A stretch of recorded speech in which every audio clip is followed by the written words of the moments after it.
Today's guest is a prolific author in the realm of extreme, erotic, splatterpunk horror. There are sure to be triggers in the books I describe herein, and perhaps a few triggers in this video. Consider both to be for adults only.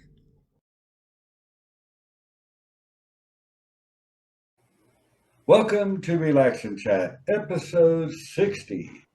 Our guest today is erotic horror splatterpunk writer Jerry Blaze. Hi, Jerry. How are you doing today? Good. How are you? Not too bad. Not too bad. The weather's gorgeous here in Kentucky, and I've been enjoying that a lot. Are you in the United States? I don't even know. I am. I'm actually in southeastern Oklahoma, and it is not sunny. It is rainy and terrible. Oh, well, what do you know? I'm glad to be in Kentucky. Yay! All right, I'm going to jump into the questions because everybody knows I talk too much. Here's the first one. And I hope you don't mind, I'm going to read the questions so I don't screw them up as bad. The first question: extreme horror, erotic horror, splatterpunk. As an author with more than 100 published stories, how would you define these genre descriptions, and what are the differences between them? Well, okay. So for me personally, I would describe erotic horror as a modern of horror where erotica is almost equal, if not more so, in the content. So, like you have certain books and stuff where there's a high sexual element. Characters are routinely getting laid and stuff, and then they're winding up getting like hacked to death by like a serial killer, or a serial killer is incorporating sex into his murder somehow. That is erotic horror and stuff. I mean, and it can be supernatural, creature feature. It could be just regular crime thriller, murder fiction, not non-supernatural fiction. And that's erotic horror to me. I've seen people try their hand at erotic horror, and it just came off as horror with erotic elements in it. I think it needs to have an equal amount of an equal ratio of sex and horror, as well as the storyline and stuff. But sometimes they do go overboard. I mean, I go overboard and stuff. I throw too much sex because why not? But and then when it comes to splatterpunk, I've heard splatterpunk being described. I'll let you know right now. I describe splatterpunk completely different from everybody else, and I'm not Judith Sonnet. I'm not going to bring out a whole dissertation on the differences and stuff like that. But no, for me, splatterpunk is a horror story that is punk. I mean, it's splatter punk. Basically, it's gone punk because rebellious. It's a rebellious horror story. It's like taking a Stephen King story, which is a mainstream horror, a baseline horror, and throwing in all this funky shit in it and stuff, these bloody, gory massacre kills and things like that. A lot of people say that splatterpunk has a commentary behind it, a social commentary. It relays a message. But I've read a lot of splatterpunk books, and I didn't get any kind of commentary out of it. It just seemed like, they were having fun with the killing and the gore and the guts. So for me personally, I think splatterpunk is a horror story that has been turned up to 11 so it can provide a more rebellious look in horror itself. So you think you're going to read about, a haunted house. What if this haunted house also has ghosts inside that, rip out your intestines and, tie them up and hang you with them and stuff? That's splatterpunk for me. Now, extreme horror. I wanted to ask, it's sort of like the Sex Pistols compared to the Stones. Sort of like that? Yeah, precisely, exactly. It's punk. It's rebellion. It's anti establishment. I mean, the establishment wants you to read horror stories that are baseline mainstream Stephen King whatever. But we don't want that. We want guts. We want the boobs. We want this and that and stuff. We don't want just a regular serial killer, creeping, stalking, melancholy atmosphere. We want in your face explosions of gore. We want to feel the blood running off of us. That's splatterpunk to me. Cool. I could be totally wrong about that, and I'm sure there's a lot of people that'll say, "Oh, that's wrong. He's wrong." But you know what? Maybe I am wrong. But what are you gonna do? And now for extreme horror, I think extreme horror is like that, but it's turned up past 11. It's just gore. It's like gross out. It's there to scare you, freak you out, and everything for the sake of freaking you out. It doesn't have to have a storyline. It just has to have gore, guts, and incest and all this other taboo nonsense that makes it good. And that's where the merit of extreme horror comes in. It's not in what the storyline provides, it's in what exactly you felt while reading said story. Yeah, maybe it didn't have a cohesive storyline or an ending or anything like that, but you felt something. You felt yourself looking over your shoulder and stuff. um, I actually one of the first extreme horror stories I read when I was when I was first looking into breaking into this niche was Werewolves from Hell by Wade Garrett. Wonderful guy, wonderful author. And when I read it, I got this. It was, and I'm sure it fit the idea of splatterpunk, but there was a whole lot of gore, a lot of extreme horror elements. And as I was reading it, I was like, "Oh my god, this shit is disgusting. Why would you write this?" And then I was like, "Oh, duh." And because you have to understand, for me, I personally, I never was a Stephen King fan. I was a Richard Lehman fan. Richard Lehman is God, God tier. Jack Ketchum, God tier. Edward Lee, God tier. Clive Barker, God tier. Ramsey Campbell, great guy. I love his books and stuff. I wouldn't classify him as a splatterpunk, but I classify him as definitely an extreme and definitely a horror person and stuff. And I love Ramsey Campbell. I almost said Gordon Ramsay. Excuse me. Sorry, Ramsey Campbell. Sorry, Gordon. Anyways, if they watch this, but and as I was reading the book, I got to thinking, is this guy writing his crimes down? Is he writing down what he's done to people that read these books and stuff? Am I going to be put on a list for reading his list? Is Wade Garrett going to come to my house and kill me? Not that I've ever done it. Not that I've done it, like any of the crimes these people have done, but things can be taken out of context every day. So,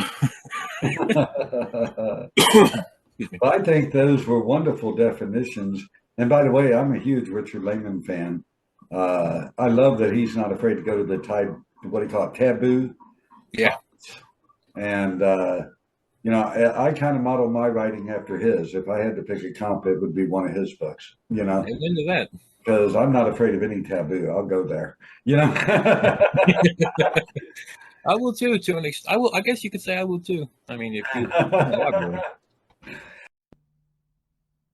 Farm Girl. 16-year-old Rowan Quinn, a punk rock loving trans girl, comes home from a concert to find her family being tortured by 3 escaped convicts. With a dead phone and no way to get help, Rowan decides to save her family from the sadistic trio. This story received a 5-star award, Reader's Choice Book Awards. Well, I'm going to have to jump on to the next question just to make sure we get them all in. Did you start your writing career in one of these genres we just talked about?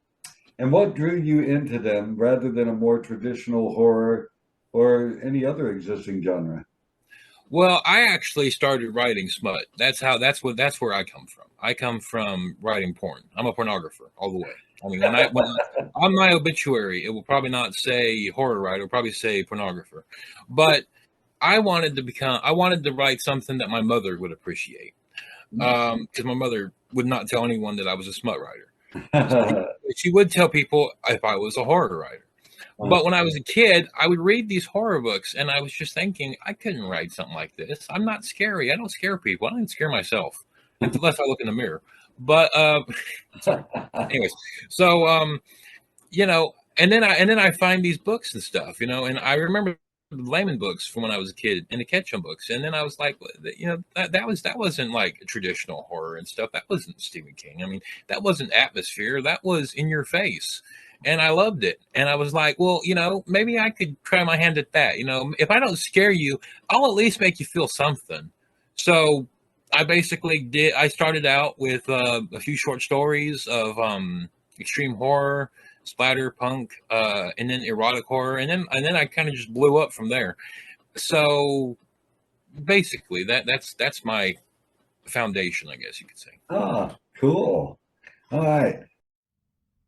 The Discarded. In a dystopian city, a demented doctor's serum is ready. He just needs his tiny test subjects.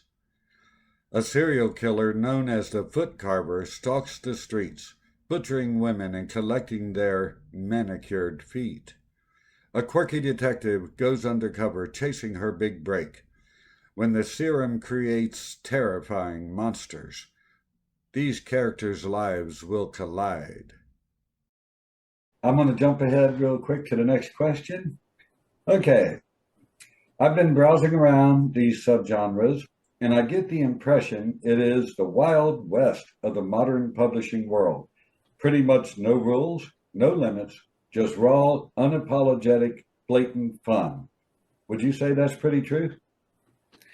Absolutely. I mean, it's the indie world, man. You look in the indie music world. There are people in there that can't carry a tune, but people love the hell out of them and stuff. I mean, it's the same way with horror. I mean, there's people out there just putting books out there. They're finally just throwing them out there. They're going balls to the wall and just throwing books on Godless, on Amazon, Smashwords, drafted digital, whatever. Uh-huh. And it really is and stuff. I mean, you can come across any genre you want now and stuff. Not genre, any niche topic that you want now, you could find in the indie horror community.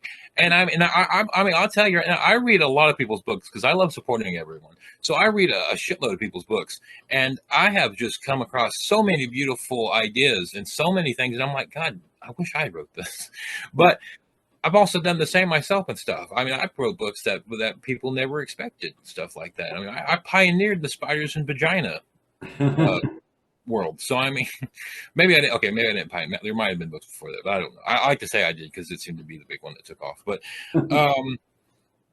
anyways, yeah, definitely, it really is the Wild West. Because I mean, you have sites like Godless where it's the premier indie horror site, and I'll always say that you can just throw anything on there, and people will buy the hell out of it and stuff. You might not be able to put it on Amazon, you might get banned, but you could put it on drafted digital, and I mean, you could put it on Godless. You can just publish it on your own damn website, and people will buy it and stuff. It Wow. definitely is. You got your outlaws, you got your gunfighters, your shoot 'em up people and stuff that are putting out new books nonstop like that. You got your crooked ass people behind the scenes that are making all the money. Yeah, There's always crooks, no matter where. no Somewhere in matter the where corner, you you'll go. find them. Yeah. The Hills Have Thighs, the official novelization of the cult classic movie by legendary director Jim Wynorski. After a hiker goes missing, his friends go to the Big Sur Mountains to search for him. They find that the hills are alive with the screams of pleasure and pain. All right, let's see. How about this? I'm not sure I'm phrasing this entirely correctly, but they say that this area is kind of a loose wheelhouse community of writers, not as strict or formal as the mainstream genres. I've heard the majority of writers in these genre groups are self published, and I've heard that editing is done poorly or not at all. First, do you consider this to be true from your perspective?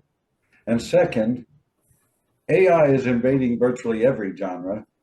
Do you think this loose wheelhouse environment is more vulnerable to AI and therefore being weakened by AI's very poor written prose?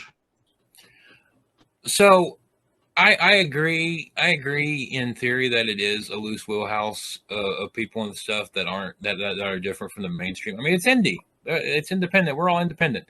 But I about the not editing and everything. I think that more people are working with editors now.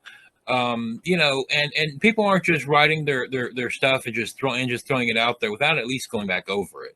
I saw somebody, I don't remember who it was, but somebody was bitching earlier on Facebook about how you know you need to edit your books. You need to get an editor for your books and stuff. You can't edit your books and stuff. Don't put it out there for the world to see unless you want people to laugh at you. I'm like, you know what?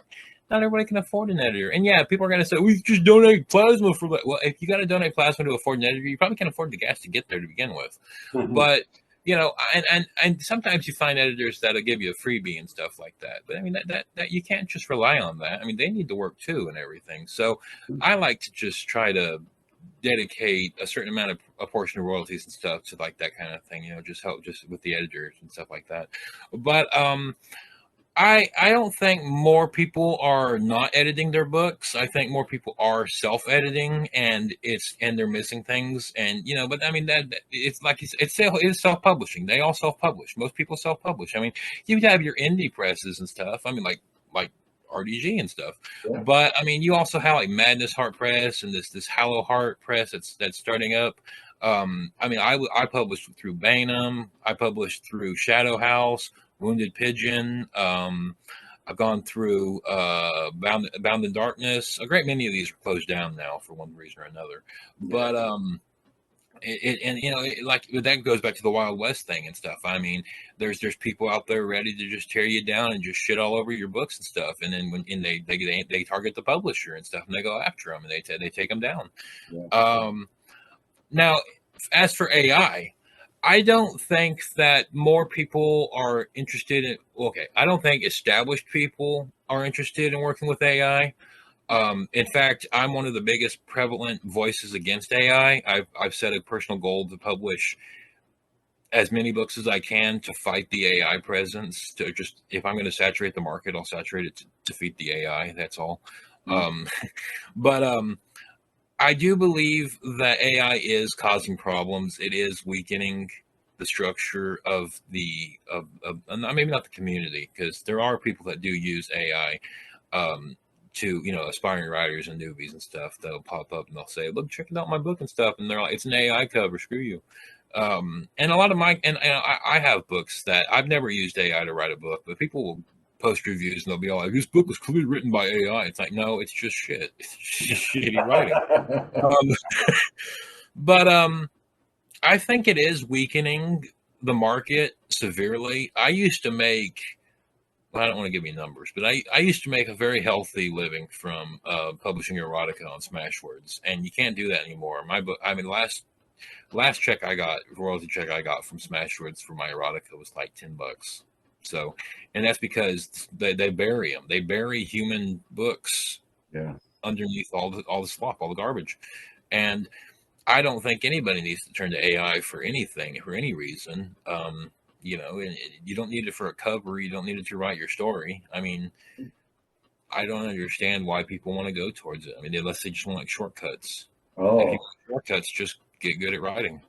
Well, in my honest belief, they're either just chasing a buck and they don't care about writing at all, or, and it's become very prevalent in our society, they're just plain lazy.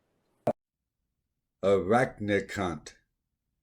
The men Ambrosia sleeps with always leave before she wakes, leaving her confused.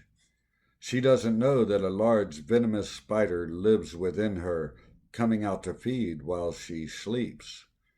Will she uncover the truth of what lies within her, both literally and figuratively? All right, I'm going to jump ahead just so we don't run out of time. Okay. Actually, it's the last question I would ask, but I think it's one of the most important. You're a very experienced author. You know what's going on, particularly in your niches. So I'm going to ask you, what advice would you give to a new writer thinking of entering this unique corner of the writing world? My advice to any new author out there is don't stop. My advice is don't give up. You write one story, you put it out there, and then it doesn't sell, and you just think, well, I gave it the cold college try, I'll just move on to something else. Well, don't do that. Keep writing. See, I got advice, and I passed this advice on numerous times from a very wonderful author who used to write erotica all the time. I don't know if she still does, but basically it was never stop. You need to constantly be writing, constantly be selling. Be a pulp writer. Write like the pulps. And back in the day, the pulp writers got paid by a penny, like less than a penny a word. Mhm. So you had to boom, boom, boom, story, story, story, book, book, book. And it doesn't have to be a 40,000 word novel. It doesn't have to be a 10,000 word novelette. No, I don't even, I say mini novel or short novel personally, but whatever. Um, Constantly be writing, constantly be publishing, constantly be moving. You don't need to just stop. Don't ever stop to read reviews and think, "Oh my God, this one person out of 50 didn't like this book. I should just stop." No, it don't matter. Everybody's going to find a reason to bitch about something. That's life. Yeah. Trust me, I understand firsthand. You just gotta keep writing, keep going. You want to work. You want to go into something else and go into another niche, another genre. Give it a try. Throw a book or two into it. Write a book into that genre and stuff. Sometimes it works. Sometimes it doesn't. That's life. You got to be a factory. You got to write. You got to work. You got to do it, and you got to throw it out there. I see people who write eight books, and they're all like, "Well, I'm just going to stop writing and just promote these books and stuff." And you know what? Maybe that's fine. Maybe that's all they can do and stuff. But to be honest, if you want to pursue this as a career, I used to pursue this as a career. I pursue this now as just, I love to tell stories.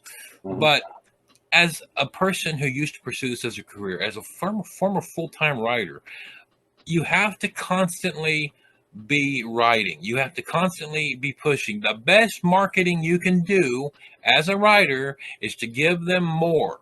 That is it. You don't have to stop and buy a newsletter here and there. It helps, but that's not the main thing in the stuff. You have to just keep going. Never stop writing. That's my advice to anybody. And I will tell, and those words have never changed since they first left my mouth. Well, I totally agree with you. The greatest way to fail anything is to not try. You know, keep Exactly. keep on plowing. Nobody, Stephen King or any other big famous writer, nobody starts out on day one having a freaking clue what they're doing. We all start in the same place. We sit down and say, "Wow, I wonder if I could actually write something," and we start typing. We find out if we can write.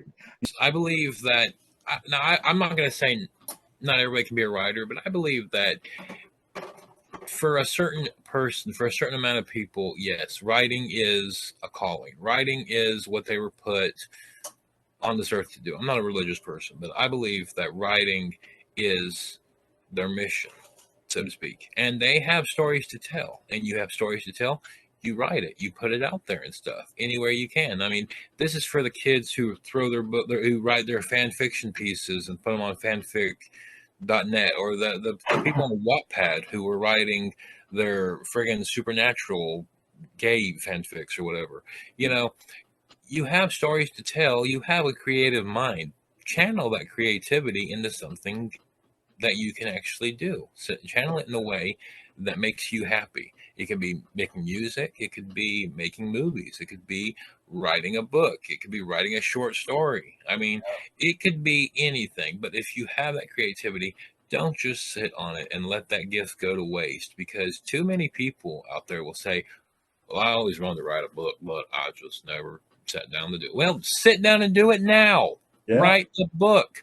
Put the book out there. You might not be a bestseller. You might not win an award, but you'll at least have done it. And let me tell you, just because, if you ever think that, well, this is going to matter because I'm going to be dead in 200 years from now, no one's going to care. People are still reading friggin' Shakespeare, and he's been dead for hundreds of years. yeah, So books are the greatest way to leave a legacy of yourself, no matter what you were writing about. I mean, you could have been writing about smut, and people will still read. I mean, hell, people still read yeah. like Camille and Emmanuel Arsan and things like that. I mean, people still read the Sod. So I mean, if you got a story to tell it. Yeah, I totally agree. Well, we're about to run out of time, and I want to get this in real quick. I do share the show across my platform on all the different social medias. Uh, on YouTube, you've got the description down at the bottom. Some of the platforms you don't. So I would ask you if you would verbally share your website, social media contacts, where fans can reach out and say, "Hey, how you doing? What you working on? What's happening?" Well, I live on Facebook. I'm on there probably more than I am in my own existence. Always reaching out to fans, the followers, the readers, the critics, people that want me dead. People want me dead. You know, I love that. I have let's see, I have a Twitter. I don't really remember the Twitter name though because I haven't been on there in so long. I have a YouTube account that doesn't work. Well, it does work. It's just I haven't put any videos on there. Um, I have a website. It's not. Don't go to jblazehorror.com because it's down. But you can go to payhip.com/jblazebooks, and you can find books that are not even on Amazon or Drafted Digital. Cool. And they're great and stuff. I mean, I'll say they're great because I wrote them, but you might read them and think they're trash, but and it is because it's trash horror. But anyways, but yeah, Facebook is where you can mostly find me. I'm also on Instagram, official Jerry Blaze. I'm on TikTok, J Blaze Horror. Yeah, I'm also on Amazon. Just type in Jerry Blaze Books. Fantastic. Well, with the few seconds we have left, I think I'll go ahead and close the show. This little half hour goes by pretty quick. To the audience, I hope you have enjoyed meeting Jerry Blaze, and I hope you've enjoyed this show very much. I look forward to seeing you in the next one. Episode 60 of Relax and Chat now must come to an end. So long, everybody.